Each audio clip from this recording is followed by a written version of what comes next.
श्री स्वामी समर्थ. तुम्हा सगळ्यांच्या आपल्या स्वामी सूत्र चॅनलवर मनापासून स्वागत. स्वामी भक्त हो, आज पुन्हा एकदा तुमच्यासाठी नवीन व्हिडिओ घेऊन आली आहे. व्हिडिओच्या माध्यमातून नवीन माहिती आपण जाणून घेणार आहोत. बघा, बघता बघता श्रावणातील चौथा सोमवार आला.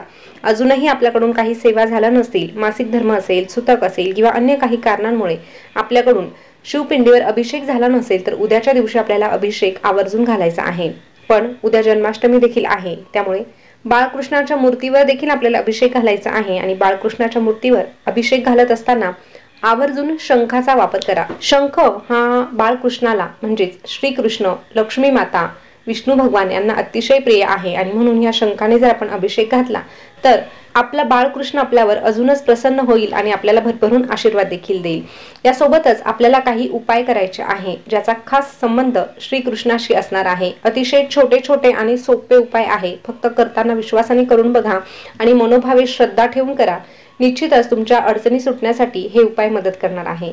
तर बघा, आपल्या पुराण कथांमध्ये अशा काही वस्तूंबाबत माहिती दिलेली आहे ज्या देवांना अतिशय प्रिय आहे. जसं स्वामी महाराजांना औदुंबर प्रिय आहे, भगवान शंकरांना धोत्राचं फूल प्रिय आहे, लक्ष्मी मातेला कमळ प्रिय आहे, तसंच श्रीकृष्णाला मोरपीस खूप प्रिय आहे. कारण आपण कृष्णाचा जेव्हा फोटो बघतो, मूर्ती बघतो, तेव्हा तो मोरपिसाशिवाय अपूर्ण वाटतो, हे तुम्हालाही ठाऊक असेल. आणि ह्या मोरपिसाचेच उपाय आपल्याला आज जाणून घ्यायचे आहे. देवदेवतांच्या ज्या आवडीच्या वस्तू आहे त्यांचा जर वापर करून आपण घरामध्ये काही उपाय केले तर निश्चितच आपल्या घरामध्ये सुख समृद्धी येण्यासाठी मदत मिळत असते. आणि त्या गोष्टींचा योग्य पद्धतीने जर आपण वापर केला तर नक्कीच सकारात्मक बदल आपल्याला लवकरात लवकर दिसूनही येतात. श्रीकृष्णाला मोरपीस इतका प्रिय आहे की श्रीकृष्ण सदैव आपल्या मुकुटामध्ये या मोरपिसाला धारण करत असतात. याच मोरपिसाचे वास्तुशास्त्रामध्ये देखील विशेष महत्त्व सांगितलेले आहे. आता मोरपीस आणायचा आणि कुठेही ठेवायचा असं नाही, तर विशेष अडचणीसाठी विशेष जागा सांगितलेल्या आहे. तशा पद्धतीचा अवलंब जर आपण केला तर नक्कीच आपल्या त्या अडचणी सुटण्यासाठी आपल्याला मदत मिळणार आहे. त्यासोबतच आपल्या घरामध्ये सुख समृद्धी देखील येण्यासाठी मदत मिळणार आहे. तर आज आपण 10 उपाय मोरपिसाचे जाणून घेणार आहोत. यापैकी तुम्हाला जेवढं करणं शक्य होणार आहे तेवढे करण्याचा प्रयत्न करा आणि आपल्या घराचं वातावरण अजून आनंदमय करा. बघा, सगळ्यात पहिला उपाय हा नेमकं सोमवारच्या दिवशी करायचा असतो. बघा, उद्या सोमवारच आहे, श्रावणातला सोमवार आहे, उद्या जन्माष्टमी देखील आहे, त्यामुळे आवर्जून उद्याच करण्याचा प्रयत्न करा. पण काही कारणास्तव तुम्हाला उद्या शक्य झालं नाही तर कुठल्याही सोमवारी तुम्ही हा उपाय करू शकतात. पण उद्यासारखा दिवस पुन्हा येणार नाही, म्हणून उद्याच करण्याचा प्रयत्न करा. बघा, तुम्हाला काय करायचं, छोट्या आकाराचे 8 मोरपीस घ्यायचे आहे. ते व्यवस्थित एकत्र बांधायचे आहे आणि मग ते हातामध्ये धरून ओम सोमाय नमः, ओम सोमाय नमः असं 11 वेळेस, 21 वेळेस किंवा 108 वेळेस म्हणायचं आहे.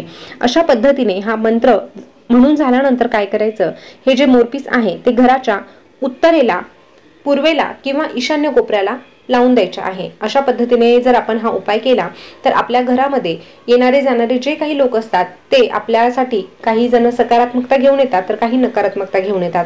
आणि जे नकारात्मकता घेऊन येतात त्यांची नकारात्मकता त्याच ठिकाणी जळून राख व्हावी, यासाठी आपल्याला हा उपाय करायचा आहे.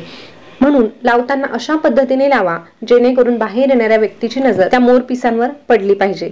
त्यानंतरचा दुसरा उपाय, देवघरामध्ये मोरपिसांचा पंखा कायमस्वरूपी ठेवावा. आपली पूजा वगैरे झाली की त्या मोरपिसाच्या पंखाने आपल्या देवदेवतांना थोडीशी हवा घालायची आहे. बघा, अशा पद्धतीने तुम्ही करून बघा. निश्चितच आपले देव प्रसन्न राहिले तर आपोआप आपलं घर देखील प्रसन्न राहण्यासाठी मदत होत असते आणि मनोकामना देखील लवकरात लवकर पूर्ण होत असतात.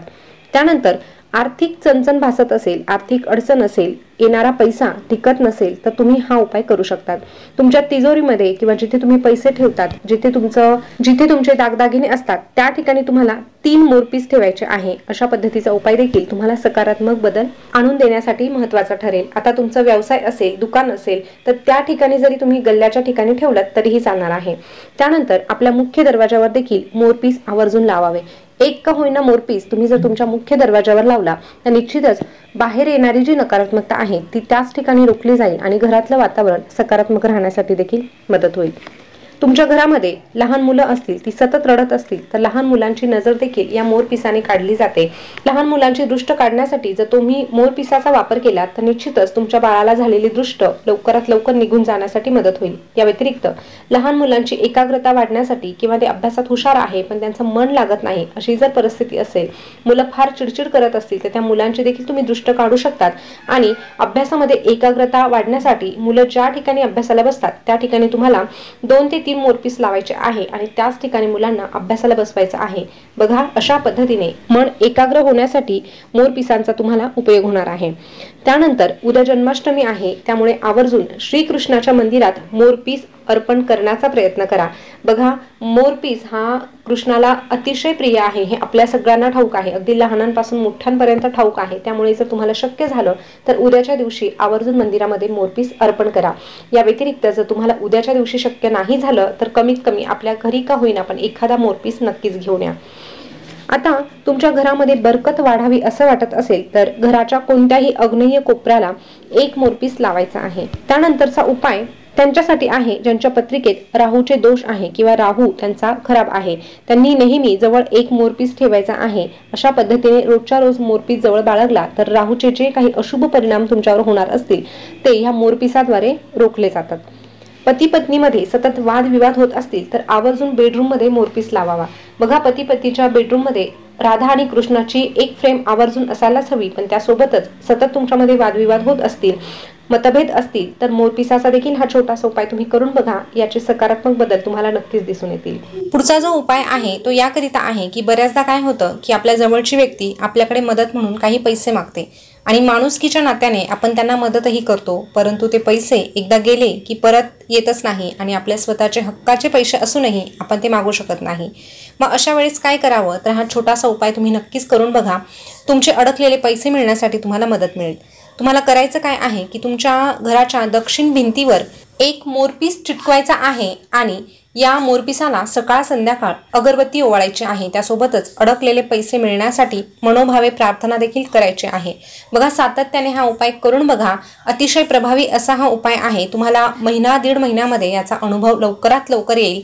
फक्त करताना मनोभावे करा, विश्वासाने करा. त्यानंतर खूप महत्त्वाची गोष्ट सांगायची झाली तर ती अशी की आपण जेव्हा मोरपीस खरेदी करतो तेव्हा जिथे एखादं मंदिर असेल त्या ठिकाणाहून तुम्ही खरेदी करा. जसं की आपल्या दिंडोरी केंद्रामध्ये किंवा दिंडोरी प्रणित कुठलंही केंद्र घ्या, त्या ठिकाणी मोरपीस मिळतात. कारण अशा ठिकाणचे मोरपीस जे असतात ते आपोआप गळून पडलेले मोरपीस असतात आणि तेच विकायला ठेवलेले असतात. पण इतर ठिकाणाहून जेव्हा तुम्ही घेतात तेव्हा बऱ्याचदा मोरांना मारून त्यांची हत्या करून मग हे पीस मिळवले जातात आणि मग अशा पद्धतीचे जर मोरपीस आपण घरामध्ये ठेवले तर कुठेतरी आपल्याला त्याचं म्हणावं तसं फळही मिळत नाही. म्हणून तुमच्या खात्रीच्या ठिकाणाहून तुम्ही मोरपीस विकत घ्या, एवढंच या ठिकाणी सांगेल. तर स्वामी भक्त हो, जन्माष्टमी निमित्त मोरपिसाचे हे छोटे छोटे उपाय करून बघा. जेवढं करणं शक्य होणार आहे तेवढे करा. तुमची समस्या जशी आहे तसा उपाय करा, नक्कीच तुम्हाला त्यामध्ये यश प्राप्त होणार आहे. तर आजची माहिती तुम्हाला कशी वाटली हे कमेंटमध्ये नक्की कळवा. अशीच नवनवीन माहिती तुम्हाला जाणून घ्यायला आवडत असेल तर आपल्या स्वामी सूत्र चॅनलला सबस्क्राईब आवर्जून करा. पुन्हा भेटूया नवीन व्हिडिओ सोबत नवीन माहिती घेऊन. तोपर्यंत बोलत रहा. श्री स्वामी समर्थ. जय जय स्वामी समर्थ. श्री स्वामी समर्थ. जय जय स्वामी समर्थ. धन्यवाद.